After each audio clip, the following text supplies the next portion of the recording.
Well, I just started recording, but I don't know if you want me to.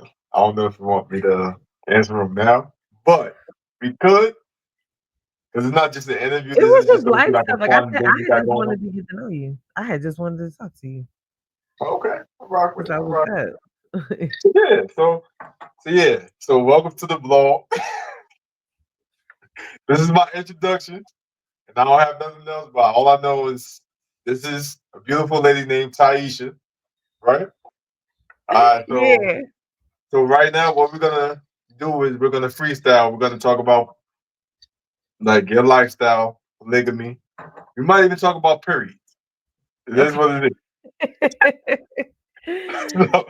So, do you want to introduce yourself, or you just want to just flow with it? Okay, so yeah, I'll introduce myself. Hello, everybody. I am Tyisha Simpson or Karụnā Anahata Ma'at. I have been a safe space holder, a sumatak, really all my life. But decided 7 years ago to kind of just fully put myself in that. And so I've been a space holder. I hold sacred space for individuals that are ready for transformation, ready to be fully seen. I'm an author, a poet, a writer, a death doula, ordained.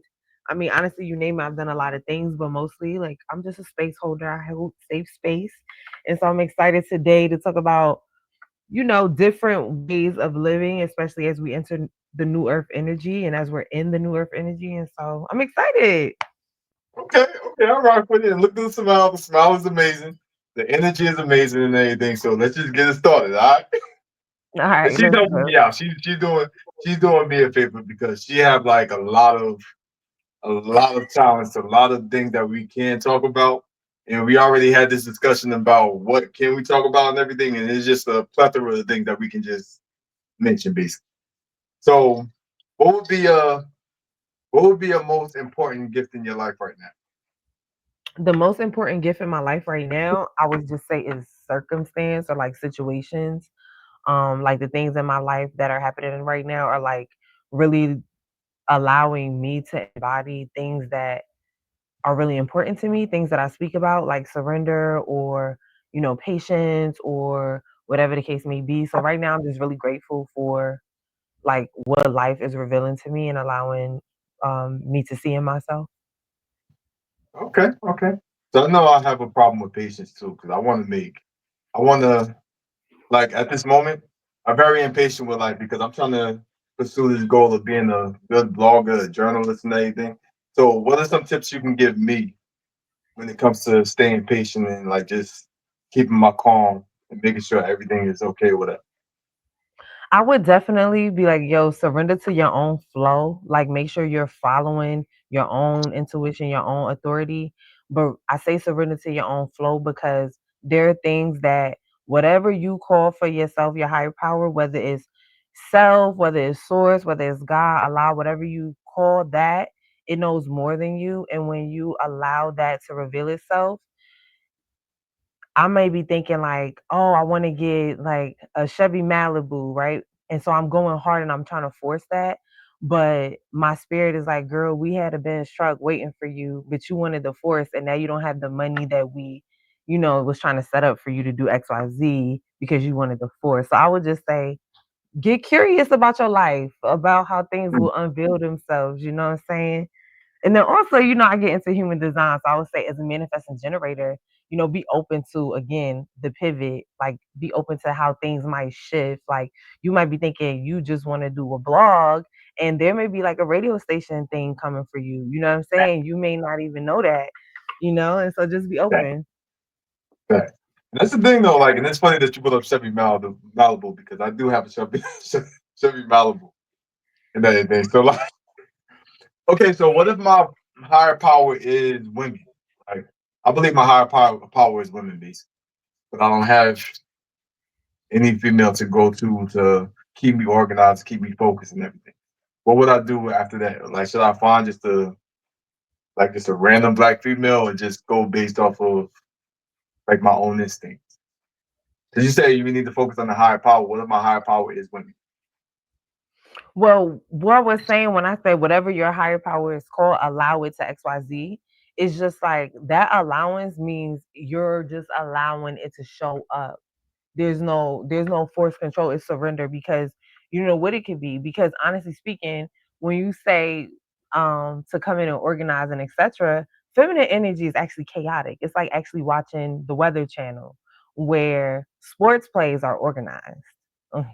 So organization is actually a leadership quality. So I would actually say on Sunday, start to dive into that Ogun energy, start to dive into that energy, wearing red, doing all that stuff, because as you cultivate it within you, you'll start to attract people that are more in alignment with that energy. You know what I'm saying? So when I started to learn about the leader, I started to actually the person who did one of the leader workshops end up like reaching out to me, but I was already thinking about a lot of the things that he was talking about because I was like, oh, I really like the way he presents this because I had a problem with like to-do lists and like planning and his information and that Sunday stuff, it really helped me put that into perspective. And he's also who helped me put into perspective that women are the weather channel.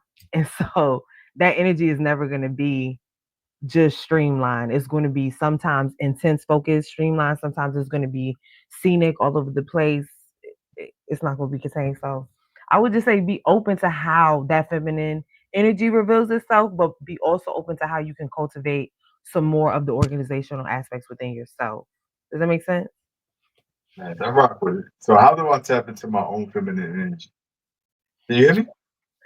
Yeah, I can hear you. I can hear you. Okay. I'm just, I'm like talking and shit. So tapping into your own feminine energy, oh man, just start with the simple things like what is your relationship with receiving look like?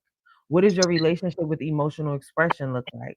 Like, are your emotions safe with you, or do you think crying or anger or rage or even over exuberant happiness is a feminine thing or is not for you?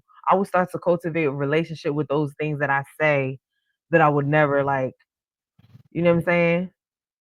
Like I No. wanted men to show up healthy in the masculine, forward and authentic. But what's so crazy is that one of the steps that I had to take was show up that exact way with men, how I needed men to show up with me. It was like, oh, I have to show up in that same level, even if the men around me were not ready for that. Uh, okay. Okay. So like I've been having this discussion with myself too, right? Because I have like a big problem with receiving from anybody, including myself, B. And I have a problem with like expressing myself like out in the open. So do you think expressing yourself out in the open is beneficial? Say if I do express myself like while I'm by myself, whatever, would that be just as beneficial as expressing myself out in the open? So because I've done like all of it, I've solo witnessed myself, I witnessed myself amongst a group, and I do group facilitations. I would say to be honest with you, it's gonna be a mix and balance of both.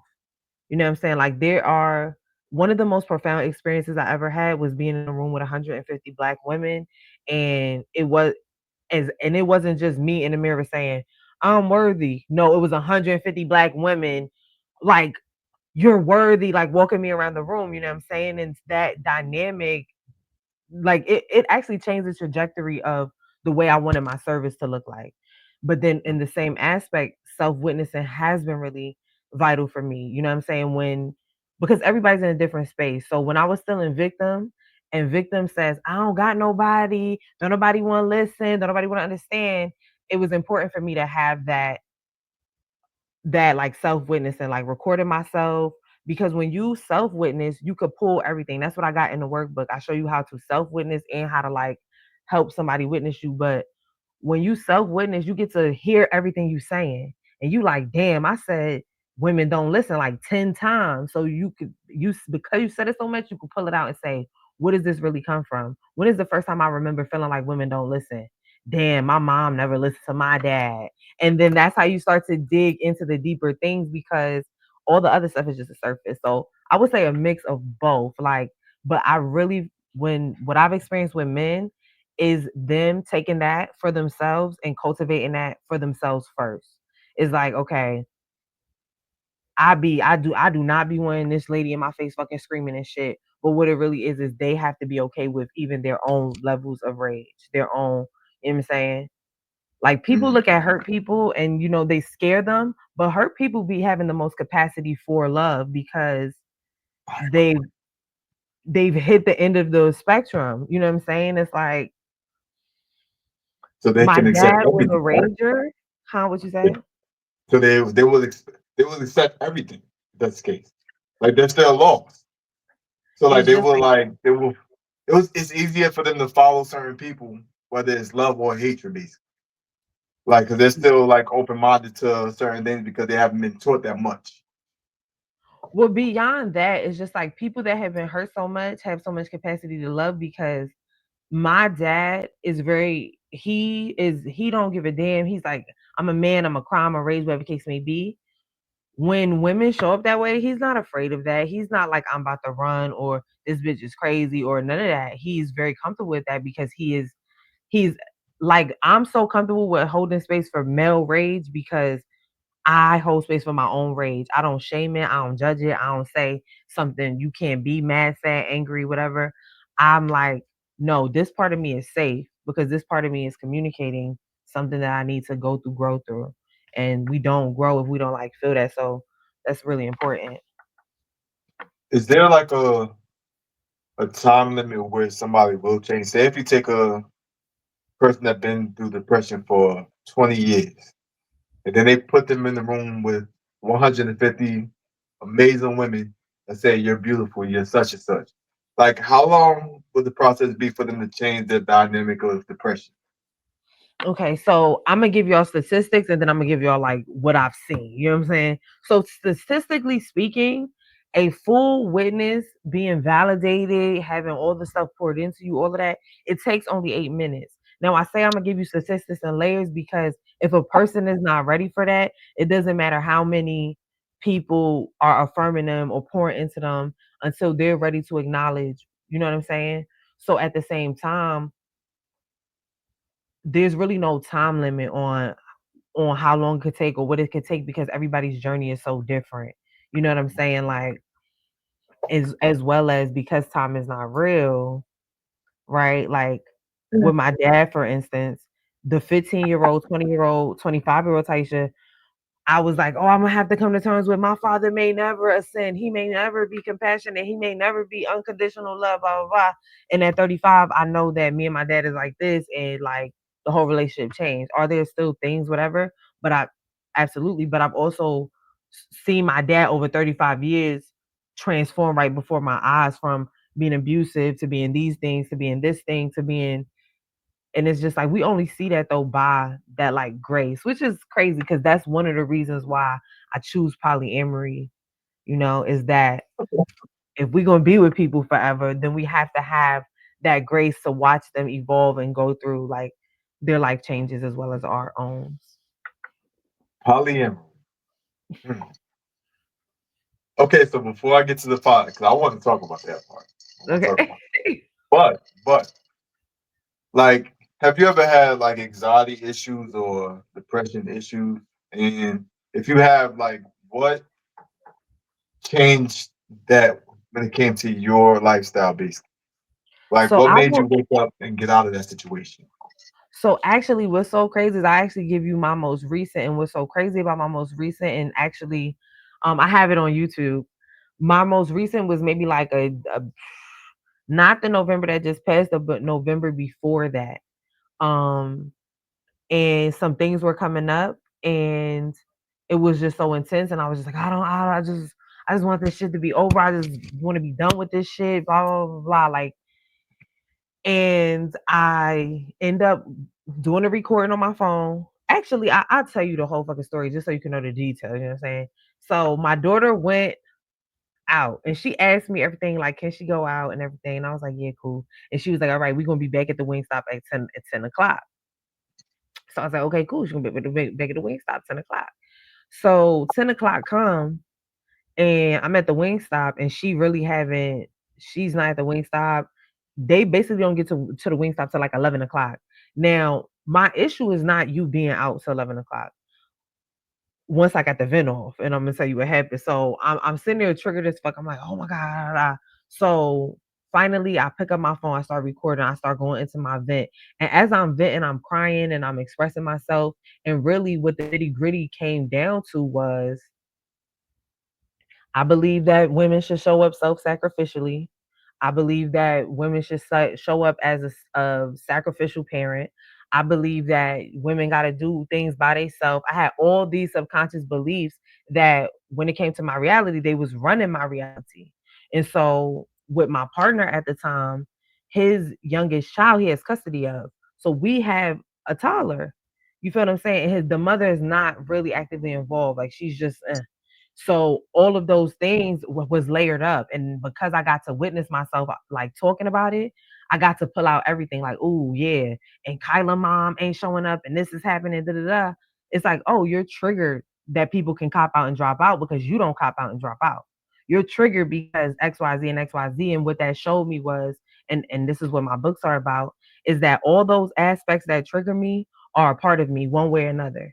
Whether it's something that I program and expect, which I said, I expect women or whatever, whether it's the same thing I do, you know what I'm saying? We'd be like, oh, my daughter is a mess, but my fucking bills is a mess. You know what I'm saying? It's a proclivity, it's something we do, or it's a potential, something we suppress. So why is it that I'm so self-sacrificial? Why do I give from an empty cup? You know what I'm saying? And these people are not saying, Tyisha, you need to give from an empty cup, but that's what I learned. So when I see somebody else waiting and being self first, that was triggering when really it's nothing wrong with them being self first. And I created them to show me it's okay. And so when I was going through that, oh my God, this is too much. And I just want to be done. And I don't have no fucking assistance. And I hate this shit and blah, blah, blah, blah, blah. It was like, all of these things are just showing you what needs to change. What beliefs do you have in your system that are keeping you running in this self-sacrificial circle that has you on a level 10 vent? And so I use my systems, which is vent, soothe, be witness, and then I move into processing. What is this trying to show me? What is this? Da, da, da, da, da. Because if I have the awareness that I'm the creator of my life, depression and anxiety can only exist because there's suppression. There's suppression of a truth. There's suppression of emotion within the body. There's suppression of something. And then it turns into depression. And then that turns into bodily expression and dis-ease. That's why we get cysts, boils, cancer, diabetes, high blood pressure, you name it.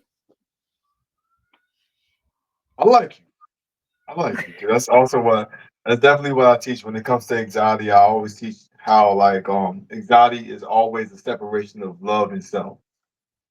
So that's like the way I express it basically. But yeah, so you said like would it be in that order? Like as in like you have to vent, you have to like what was the other thing you were saying? You have to vent first Vent, soothe, and then process. and then Um, process. I say that order because what I have found is that talk therapy is an attempt to process. With Right. talk therapy, when we align that with our trauma as Black people, our trauma that's based on each of our genders, when we align that with the things that have happened in our lives, talk therapy is only but so, you know what I'm saying? Back when we did ancestral stuff, we had ritual circles. We had spaces in which we could expel energy and we can vent. And so uh, I always suggest, because what happens is people say, well, I'm over this and da da da. I feel like that's bypassing, that spiritual bypass, and I've done it myself to where I felt like, oh, I'm okay with and da da da, and then I got a big ass cyst, and then I'm wondering why, and it's like, oh, your animal never got that. Like if you see a dog, even if a dog bump you, it shake a little bit because it's expelling the trauma. If it play with another Yeah. dog, it shake. But we Yeah. just be, Yeah, that's you crazy. know, Like, so why are they teaching us that it's crazy to talk to yourself when it's actually beneficial to talk to yourself? They're teaching the totally opposite. So why is that? And who's teaching that actually? no, but that's real talk though. And it's funny because every time somebody, oh, you talk to yourself, why wouldn't I talk to the realest person I know? I Fact, only at the end of the fact. day, at the end of the day, as much as we think we know each other, the only person who we are gonna be sure about is ourselves. And so why wouldn't we check in with the self? Exactly. Exactly. That's why I like that's why I rock with you because everything that you break it down a lot deeper than me. I just say like, hey, look, if you have anxiety, then you don't love yourself. Like you break it down exactly why and how to get rid of it and all that. So I can learn a lot from you, like just by this conversation alone, basically. So, like, what would be one thing you could teach me about my anxiety? Because I still go through it at this moment. It's because I also been through a lot of trauma. I've also been through a lot of like broken heartedness, I guess. One thing that has really helped me, and it's crazy because it's in the title of the book, is that presence is the practice. It's like usually when we're anxious, we're usually future oriented, past oriented. Like presence really is the practice. And so just being present, checking in with yourself, being authentic with yourself, even if it's not with the other person, like being like, yo, this shit, I'm fucking spiraling. And not having shame with that. That's like the biggest thing. And I meant to even say it earlier is that shame be the root of everything. It's the reason why we mask. It's the reason why, it's shame. It's like once there's no shame, there's space for transformation because there's acceptance. That's why even with the 12-step program, the first thing addicted people have to do is and you got to accept that you addicted. You know what I'm saying? You got to Right. accept that this is what it is. And so that's the same thing with shame. Once you say there's nothing to shame here, it changes the game. So does it change the game for the good or the bad? Hold on 1 second because my laptop about to die. Hold on. Yo, I love this conversation because she's saying everything that I say, but she's more articulate with hers. Like I'm just more blunt. Be like, hey, look, you stupid. like, I'm like more quick with mine, basically. So like we're gonna let her take care of her stuff and all that.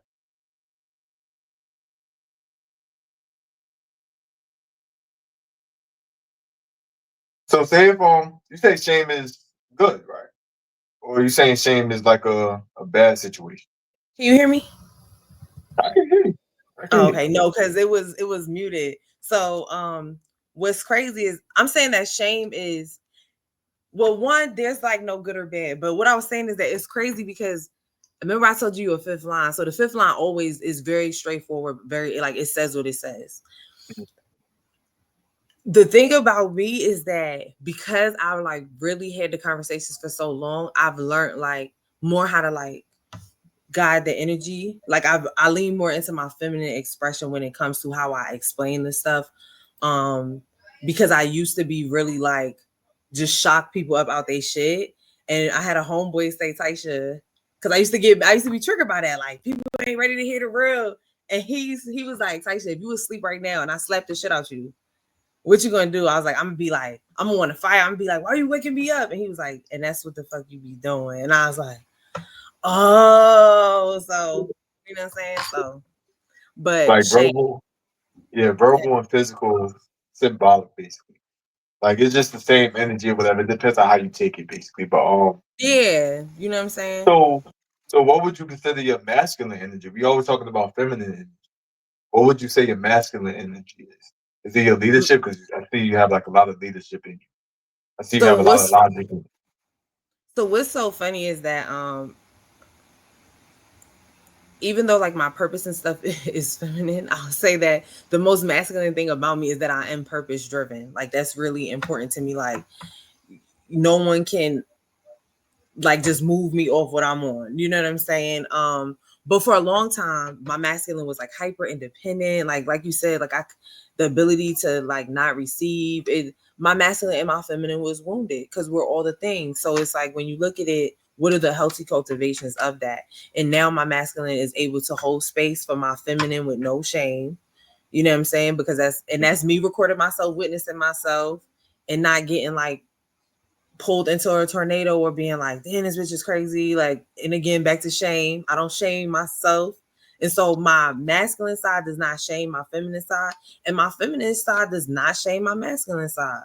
When I do want to have aligned actions, right? Or I want to move something forward, or you know what I'm saying? Or I want to seed something, right? Mm. So yeah. Okay, I hope I okay. answered your But question. is there a time where you have to use your masculine energy? Is there a time where you have to use your feminine, or is it just commanded? Like that's just your So life, baby. So what's funny about me, because I get into a lot of things, there's a African astrology by Juju Mama, Kenya K. Stevens, and Rakim Sekou.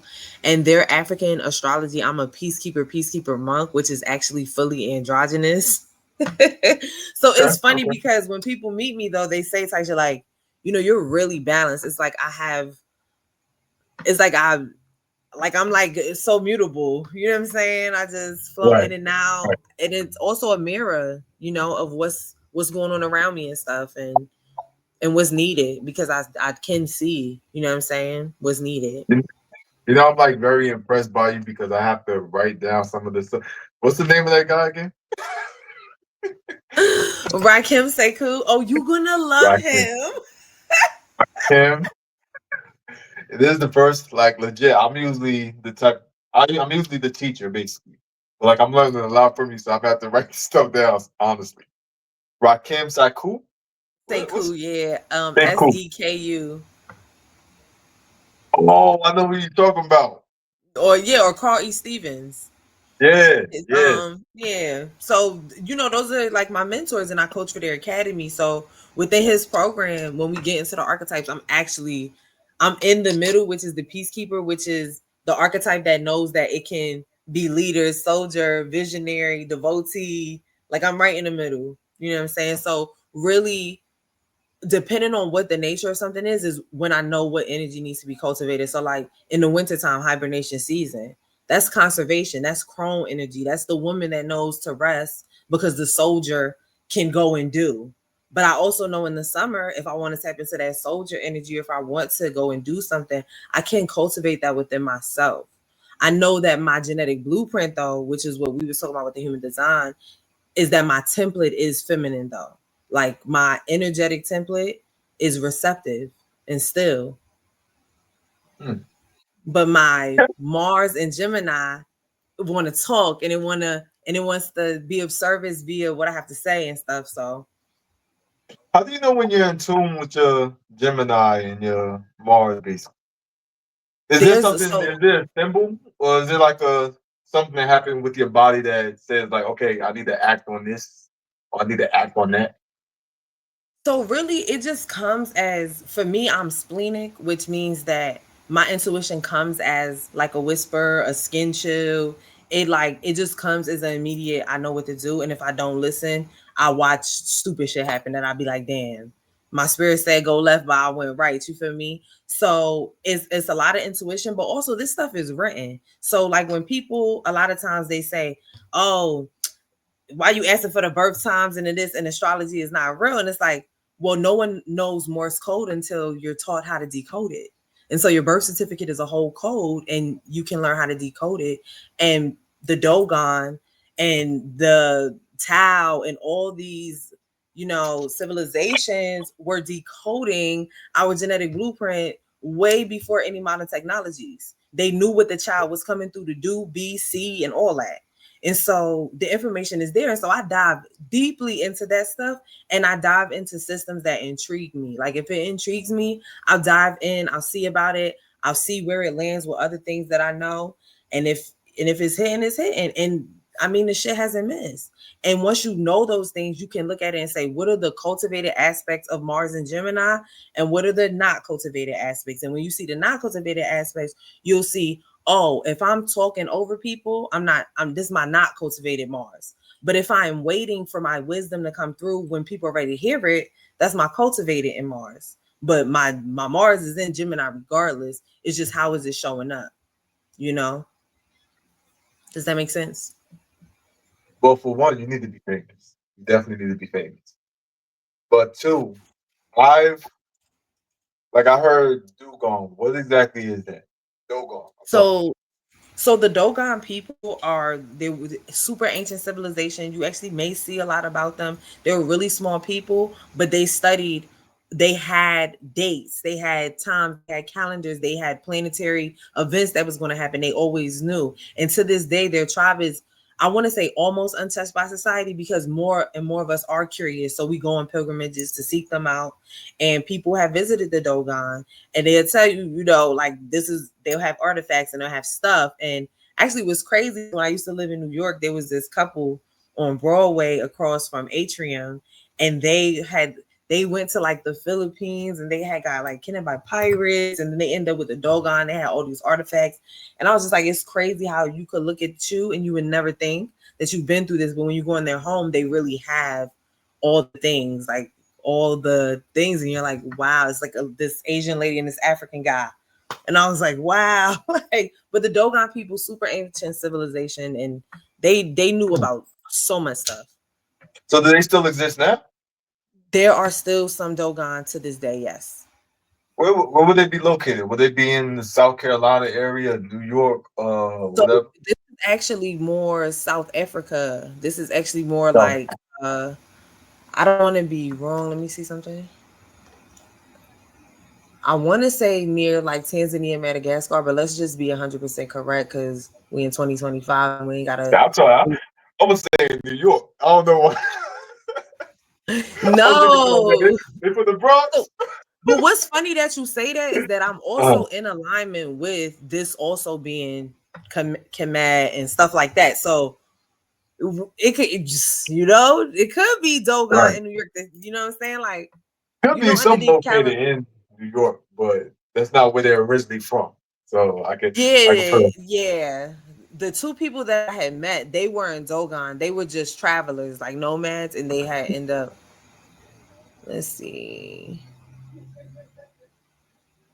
But even the way they speak, right? Like the Dogon culture was Ubuntu. Like everything has to do with the aspect of the self. So I wouldn't say you know what? How do I say this? Like the cup wouldn't just be the cup. It would be like the cup of me. You know what I'm saying? Or everything would be something you or something us, or like everything makes us connected versus the language where we be like, man, F this. Okay, so cliffside villages in the Badiagara. Hold on. Modern location.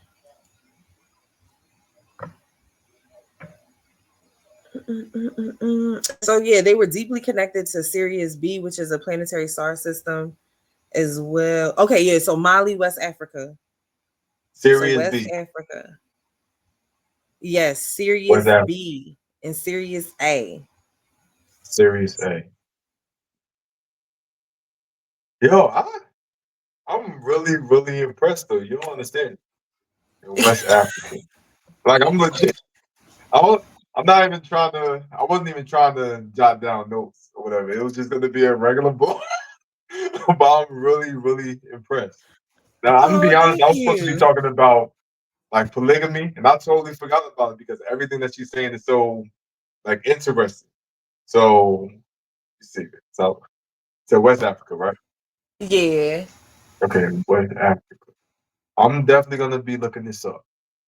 Oh yeah, definitely go down the rabbit hole. They even got like, if you get into Gaia and stuff, they definitely got like documentaries and stuff. Okay. Yeah. Okay, I'm probably. So Sirius being Sirius A. I was looking at Sirius as it's another star. So what exactly is Sirius A and Sirius B? So they are stars, but Okay. so stars and star systems are also aligned with different aspects of us or different aspects where we have come from. So even when you say like, how would I know about myself and stuff, is that even that stuff is charted. Like you can see where Sirius was in your chart at the time of your birth, and you can kind of see how that plays into, what you're here to do. Like Lyran's, that Leo energy is that energy of leading with the voice and stuff like that. And that's one of the oldest civilizations, alien civilizations that we know about as being a part of our like history that is finally now coming out, but they sprinkling that the aliens is involved, but it's cool. Alien. So the only aliens I know about is the Anunnaki, the reptilian. Okay. Like people like Anu, Inky, and all that, like all that type of stuff. A little, yeah. So like so you said Lyris. So okay, so bam. So I'm gonna go from the Anunnaki story. So from the Anunnaki story, you talking about seeding DNA, right? Okay. And at that time, the seeding DNA was Pleiadian, the Pleiades, which definitely write that down. Matter of fact, I'm putting it in the chat because then other people can look this up too. Somebody randomly saying it to me was like a big part of my journey. Pleiades, and Pleiades was seated by Arcturus. Arcturus was seated by Orion. Orion seated by Andromeda. Andromeda seated by Lyran. And so each planetary embodiment that goes through the journey that we're going on now sees the next planet that souls come to learn and engage. Hey, oh my God. It's I have just to crazy rewatch it. because even what's crazy though, Zen, is that earlier I was not supposed to talk about this on my thing that I did, and this came up too. And I'm just like, for it to come up twice during the time where they say don't dim even if people are afraid, it's just making me feel like, dang, like maybe I'm really supposed to share more of this. You know what I'm saying? Yeah, yeah. I would like to hear more about it. I really would. That's why I say you need to be famous. You just need to be like a famous teacher, actually. But yeah. So like that's one thing I do want to talk about more, but it might take longer than just this blog right here. So I want Yeah, to know like I exactly think what I kind should even stop by. You know what I'm saying? I should stop by on my way to the east. Do an of in-person real joint. talk, real talk, real talk. Nah, yeah, that's the thing. Whatever. Like maybe you could teach me more about this. What kind of books to read, where to go, or like how to learn in their terms and everything. Because there's certain ways people do learn. Like, 'cause I think people need to travel more too. People need to go certain places, whatever, to learn their environment and all that. So if you want to learn more about like the dugongs and like say Lyris and all these other places and all these other people, do you like would it be more important to go to their environment and learn from them instead of like reading a book or like whatever the situation is? So what's so funny is like, and it's crazy because you probably like, how is this your answer for everything? But it's such a mixed bag. You know what I'm saying? Like the curiosity that builds up inside you, you know, can turn into books, and those books can turn into travel. You know what I'm saying? And it's just various ways that you can get it. But what I will say is that once you in the resonance, like once you in the frequency, you can just have more contact yourself. You know what I'm saying? So like when I have Orion's belt actually like just like this. Like you see it, it's like this. It's just like going down. It's in a freckle pattern, but it's Orion's like, belt. yeah, I have Orion's belt like this. And somebody said it to me out in the street. They were like, what does Orion's belt mean to you? And I was like on Men in Black, like Orion's belt.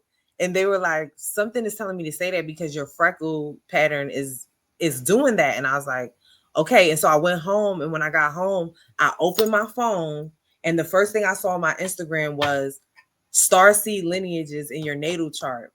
And then when I went to my natal chart, it said if you have a low degree in Gemini, you have Mintaka in placement, and Mintaka is a planet on the Orion's belt.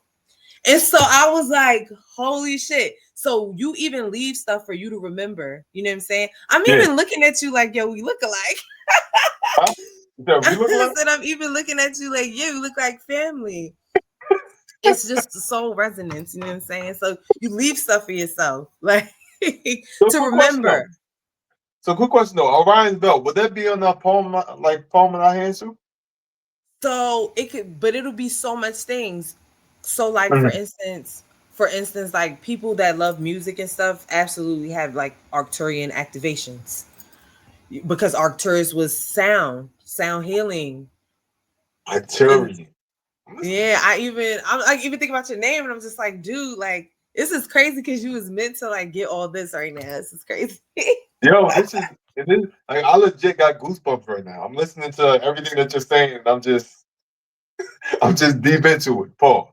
This shit is so wild, man. Like even this shit is wild. I even think about like with that Pleiades. I was like 22. I was in a welfare office, and I was talking about unconditional love with this lady. She looked like about 90 years old white lady, Dory Merck. Her friend to this day. Not mind you, this was 13 years ago, and I said she was like 90. But she said, I was talking about unconditional love, and she was just like, you know, you and your daughter spent a lot of time in Egypt and in the Pleiades. And then that sent me down a rabbit hole. You know what I'm saying? Like that sent me down a rabbit hole into looking into Pleiadian. What is that? What is that? And from there, it was like I saw like confirmations on stuff I was already thinking, like about polyamory and stuff, because higher consciousness, like beings that like are advanced, they know of like the limitlessness. You know what I'm saying? So why would they? It's even like when we watch supernatural stuff, like with vampires and werewolves. One of the biggest flaws we see is that they're making them monogamous. It's like that vampire is like 2,000 years old. Like, let's be real. You know what I'm saying? Right. So it was like that. I was finding Pleiadian information about love and I was like, yo, like, and then from there, the stuff I bet you'll find a book in like the next 2 days that you're not even looking for. Like, it'll be outside and you'll be like, what the fuck? And then like, I will. And speaking of polyamory and unconditional love, is there such thing as both of them mixing together? Like, would there be a such thing as unconditional love if you're like in a polyamorous relationship? well, that's the whole point. The whole point is there's no conditions or expectations, because I really want you to just show up as you, and I'm gonna accept that. And I want to show up as me, and I want you to accept that. And if I grow and change, which is inevitable, that's one of the only universal laws, is that everything changes except 4 things in the whole planet don't change. Then it's like, yo, like, I got to be able to go through and see those changes in that person, and vice versa if I really love them. And with polyamory, you really have to address the beliefs. And I'm not saying that every polyamorous people are addressing the beliefs, because there's a lot of bullshit in that community as well, as they are coming in relating from the same monogamous beliefs that ran their monogamy. So if you can't have friends of a different sex or all these things, and then you're going into polyamory, all of that stuff got to get reprogrammed. Some people are reprogramming, some not. But for me personally, it is about addressing anything that would make me limited or limit somebody I love when I don't know their soul's trajectory. You know what I'm saying? So with that said though, like how do people get deprogrammed from jealousy? Because I know today, like a lot of women, and especially a lot of men, they don't like dealing with multiple people and everything. So how do we get out of that system of jealousy? Your book? Okay. You grab the workbook, because you gotta understand, like, think of a grandparent or something like that, and how you know for a fact they not changing their ways. We've been operating the same way for so long, even at 35, right? I have been operating so long that it takes a process, it takes a system to go in and reprogram something that has been beat into society. You know what I'm saying? Like, I started watching Disney shit with my daughter, and I'm like, so you mean to tell me this kid like this kid and this kid like this kid, and now everybody want to fight? When what's wrong with that? And y'all just little kids anyway, so y'all should really just be all getting to know each other. But because y'all are watching this fantasy of I'm gonna meet somebody, I'm gonna be with them all throughout life, and that doesn't happen, then we have suicide, depression, anxiety, all these things from expectations that are ultimately going to change. People we love as children are going through trauma, going through their journeys. They're not even going to be the same people as they get older. And instead of having the grace for people's journey, we want to hold them to our expectations and hold them to our conditions and hold them to, no, we supposed to get married, have a kid, white picket fence, all this stuff. And what if this person is supposed to go be a priest in fucking India or something? You know what I'm saying? Oh my gosh. I'm just saying. I'm wrong with that. So I would definitely start with being okay with it first, getting it off, because that's where you get the truth. When you're in an animal space and you're like, you like other people and you don't give a fuck about me, and my mama told me, you getting all your beliefs out in the air. And now you can say, oh, you believe that if a person has attraction with other people, that there is no possible way they could love you. Or you believe this. That's where you get what needs to be reprogrammed, is through the vent. What are you saying out loud? Like, what are you really saying? What is coming out of you? And once you get those things, you can say, you don't think you enough. So now you could create the program. I am enough. I am divine. I am this, I am that. And then you go in, and then the second book, and then you put in the new program. Hall of Marriage. Is that okay? So that's your book, right? Yeah. That's your book. Okay, so like what I want you to do is I want you to, and I'm not that famous right now. I'm not famous at all. I'm being honest. But when I put this on YouTube, I want you to like give me all the links to what you're doing so I can shout it out. I'm shout it out Okay. on Facebook. I'm shout it out on Instagram. I'm shout it out everywhere because you need to be seen. You need to be heard Thank all you. over the place. Like seriously, I'm very much impressed. Like I'm learning a lot just about this one conversation. So picture being in a relationship or being in a lifestyle with you, basically. How like how how men, how can I grow mentally when a lot of people are just trying to put me into like a situation where I'm just stagnant. Like saying, "Oh, you can't talk to this person, you can't talk to that person, whatever." But I can learn a lot from this person. I can experience a lot from that person, basically. So it's gonna come to a point where we need to have that mindset of maybe we need to be in a polyamorous relationship because there's so much things we can learn or grow from based off of other people. If we're just Especially focused when on we one, yeah. I'm es- listening to you. especially when we start talking about, everybody want to have the generational wealth conversation, but do we really want to address the beliefs and the things that come with, Mhm. especially when, because usually, I am talking to the ladies, whatever, but especially I'm gonna talk to my fellas. Like I look at some people that have impacted my life that I would say are my partners and people that I love. And I look at like somebody like Hase Rasoul. He has changed my life. And I'm like, yo, he could teach my younger partners so much. While at the same time, he could benefit from their soldier energy at the time. You know what I'm saying? And it's just like you said, we can learn so much. And because we do expect all of our attraction to be romantic, sexual, intimate, excuse me, like I said on the phone the other day, maybe we supposed to open a taco stand, maybe we supposed to have a radio show, maybe we supposed to have something else, but our society is not even open to explore those things because who that bitch? You at work all night with that bitch. But this is we create when we together. You and I when we together, we eat and we chill and we so what's the problem if her and I are creating when that feeds a part of your soul that the humanity fucking needs? You know what I'm saying? You know what's crazy though? I think it was 2 years ago. There was a group of 5 women that said that they need me to be a part of their life. So they were in a polygamous relationship, so they just needed a man to like stabilize them, I guess. I don't know, whatever the situation is. But just like how you were saying, people are so surface. We talk about sex, we talk about like just intimacy, basically. So when I heard about that, all I was thinking is like, I'm not trying to have sex with all 4 of you women.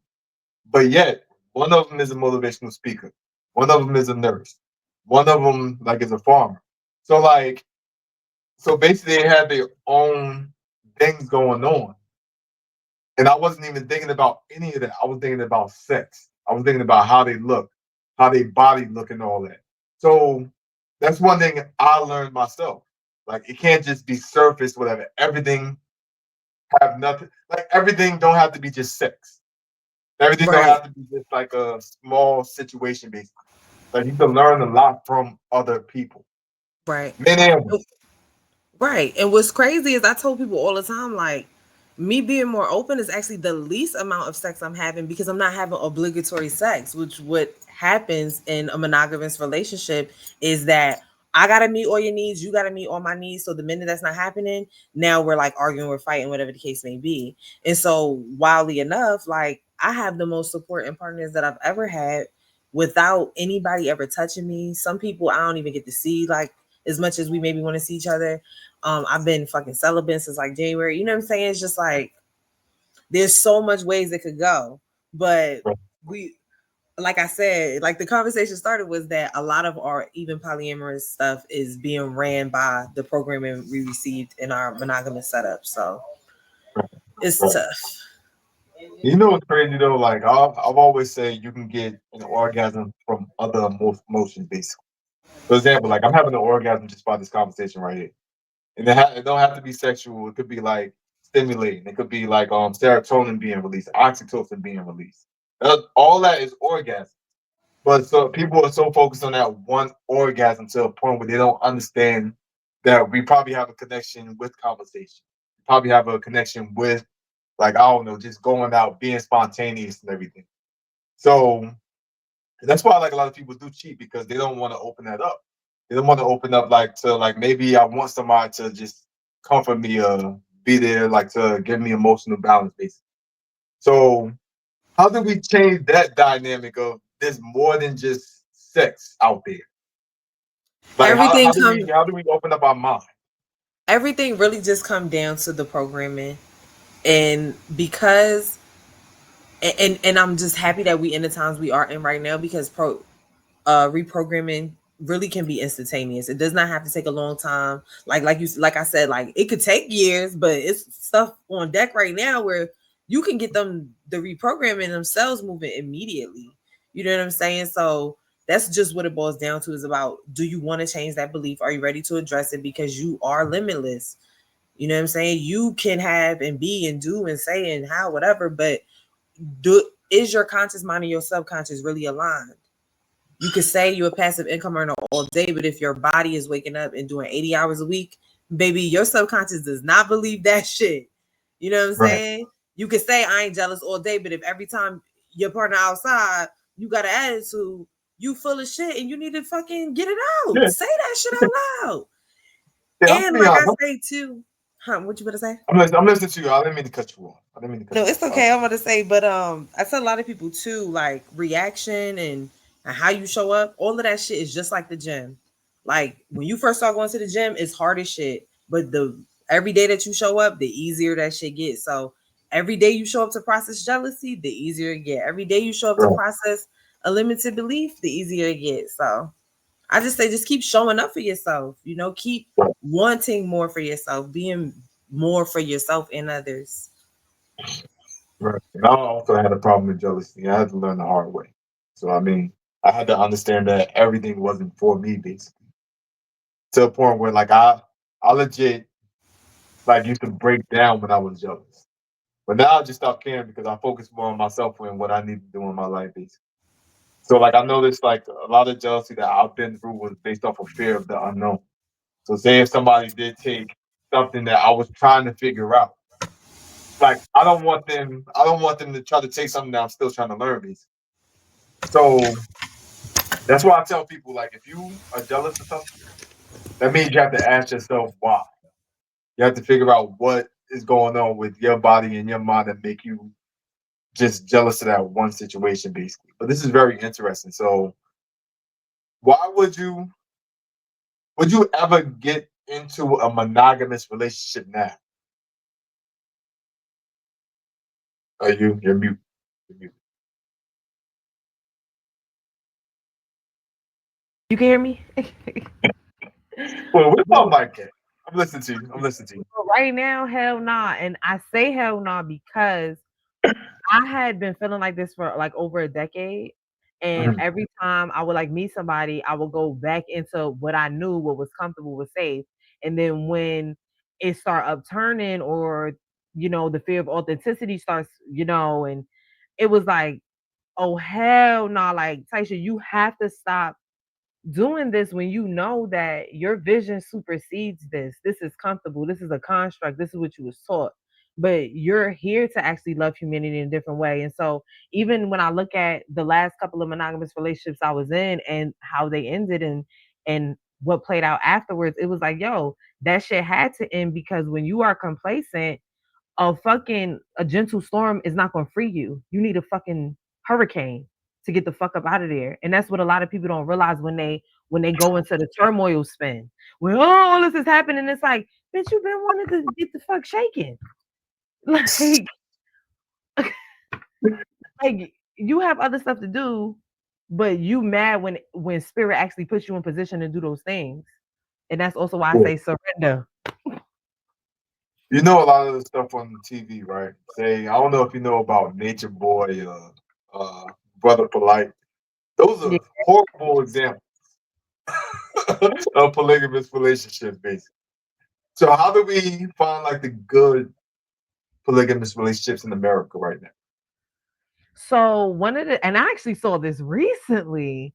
One of my favorite decolonizing polyamory, I think is, or decolonizing love on Instagram. But one thing that she said recently is that one of the things that they always ask partners, because I think her husband been together for like 20 years.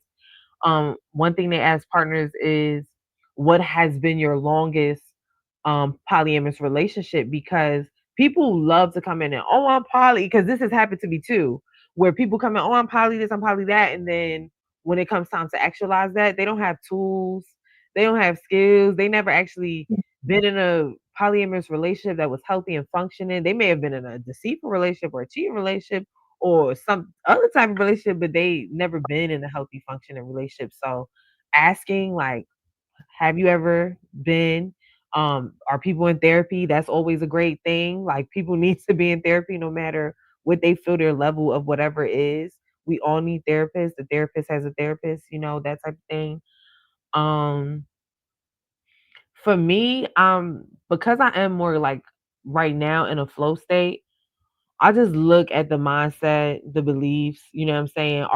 And it's nothing even wrong with having beliefs, but are you open to like other things? Are you receptive?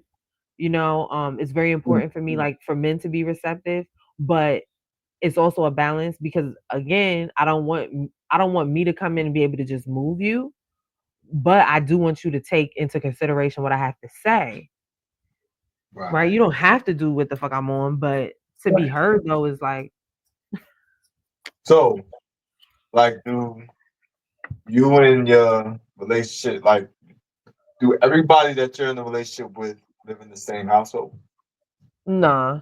And so what's crazy is, and I guess this will give you a little more insight too, is that I've been like open for over a decade, and in the beginning it definitely was like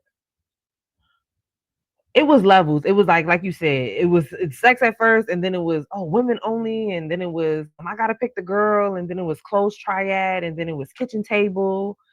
It like I've traversed like different layers, and now how I feel is I really don't care for like a closed dynamic because I see for me, I don't think it's personally compassionate. I think I had told you this too. I don't think it's personally compassionate for you and I to have a relationship and then require Stacy or Bob to come in and have the same relationship with both of us. It's just like, come on, like it may take me and Sarah a little longer to connect than it did for you and me or you and her. You know what I'm saying? That's okay. And being like open to that, being like, I don't have to come in and be everybody lover. I just want to show up as me and how do we all just fit in each other's lives. And so kitchen table is not something, and also everybody's not a person you can live with. Right. That's really important. Even if But everybody would that be important if y'all going to like is polygamous when it comes to marriage? so what I will say too is that polygyny and polygamy are often more associated with like one man, many women. Where Okay. I'm more like open relate, polyamorous. I'm more open. Um, Mhm. and so what was the question again? Yeah, so basically I was gonna ask like if it was a marriage situation, y'all do have to live in the same house. Uh-huh. Would it be a stable situation if that was the Oh case? yeah, because I've actually lived within kitchen table dynamics. I've lived in places. Again, it really just is about what tools do you have because you're gonna have stuff that going on no matter what type of relating you got going on. So you have to have tools. A lot of the questions I get are about like children in the household. And for me personally, how I feel is number one, my daughter gets to see relationships that are not based on obligatory sex. She gets to see healthy friendships between men and women. You know what I'm saying? So for me, my household been cool. You know what I'm saying? It was actually more drama in a monogamous household. We was hitting the fucking lid. Holes in walls. You feel what I'm saying? like I mean, I feel that. So would you say you have a favorite? This is a dumb question. This is a dumb question, but would you no, have but a people favorite want to know person? this stuff. And so Yeah. so let me tell you how I feel is that everybody's is just it's just different. You know what I'm saying? Like I actually tell you about the most recent situation that I had happen. I was dating somebody named Brian, and Brian was really trying really hard to understand me. And I love that. And at the time I was only talking to him and it was whatever. 'Cause I was like, I don't understand you. And he was like, I don't understand you. And I was like, okay, well, I don't understand you. But then I like went to this event and I had met this guy Brandon. And the first day I met him, it was like he's talking about compersion, he's talking about unconditional love, he's talking about a village.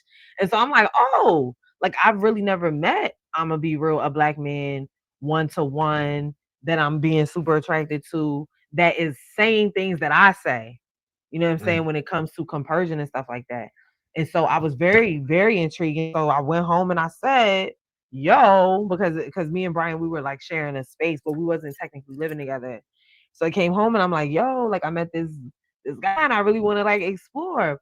And during the duration of like us all, going through the different stuff, and Brandon actually has his partner and a baby on the way and all the stuff at the time. Um, what I had explained to Brian, because he was in that space of I'm not enough or da da da da da, and it's like, no, both of you give me an experience that the other one could not give me, and both of those experiences, something that I loved, was valid, and I really needed for my experience. So, and what I mean by that is that Brian, he tried so hard to understand me. He held so much space for my animal, like just so much different things. Where Brandon, I didn't have to explain my soul. He understood. Those are two vastly different experiences that really filled me up. Like they really did. And in the same way, when I was with, I remember when I first was really getting open. When I first was really getting open, and I was dating this guy now.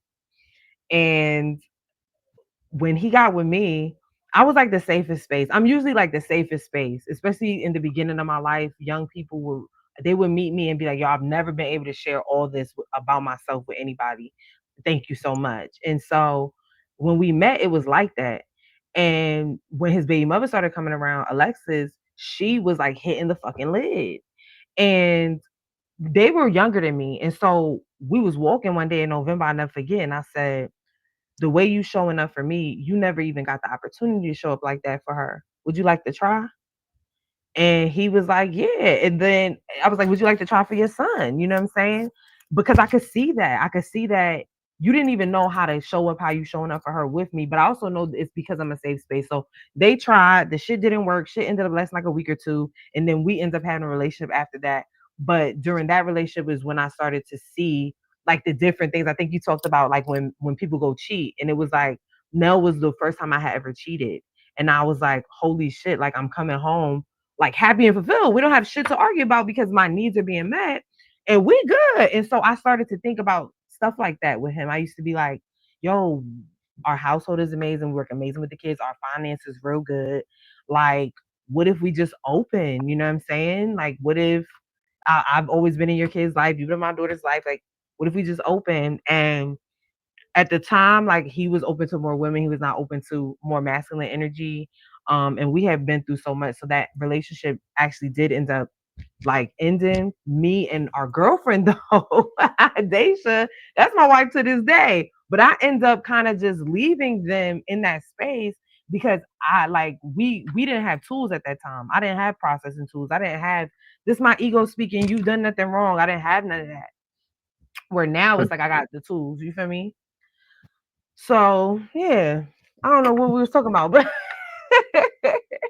Nah, because I was asking who was your favorite in like oh yeah, how so did it's yeah like that's what. yeah, it don't be favorites. It just be So like basically, it's just versatile. It depends on like what kind of connection you have with that person at that time, basically. So yeah, I mean, or like, they'll have you ever dealt with somebody that have all the connection that you're needing at the moment?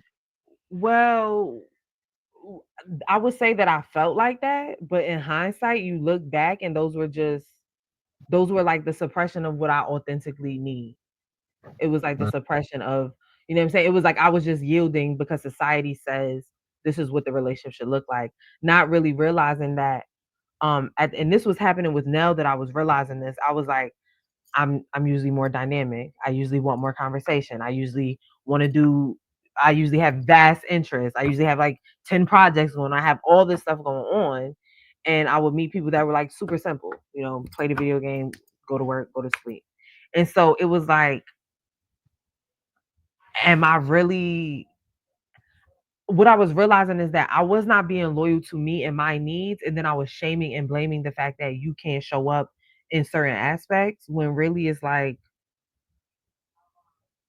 only person that can provide everything you need is you.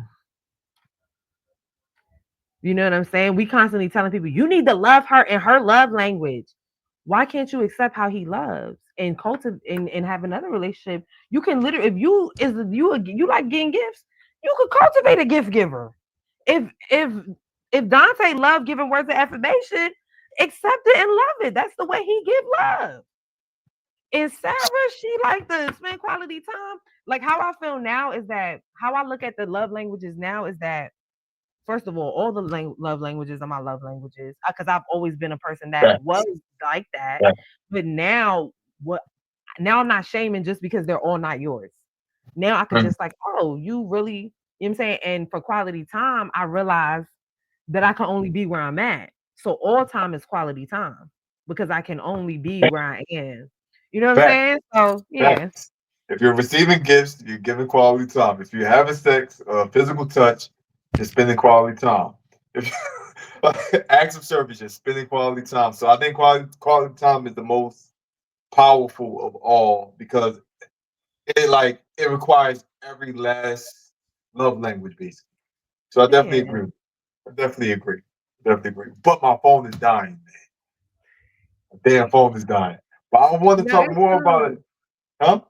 And I said, no, it's cool. We could do this again. Yeah, yeah. We still gotta talk about everything else, periods and all that. Because you schooled me on that too. Like okay, before we before we got like live, right?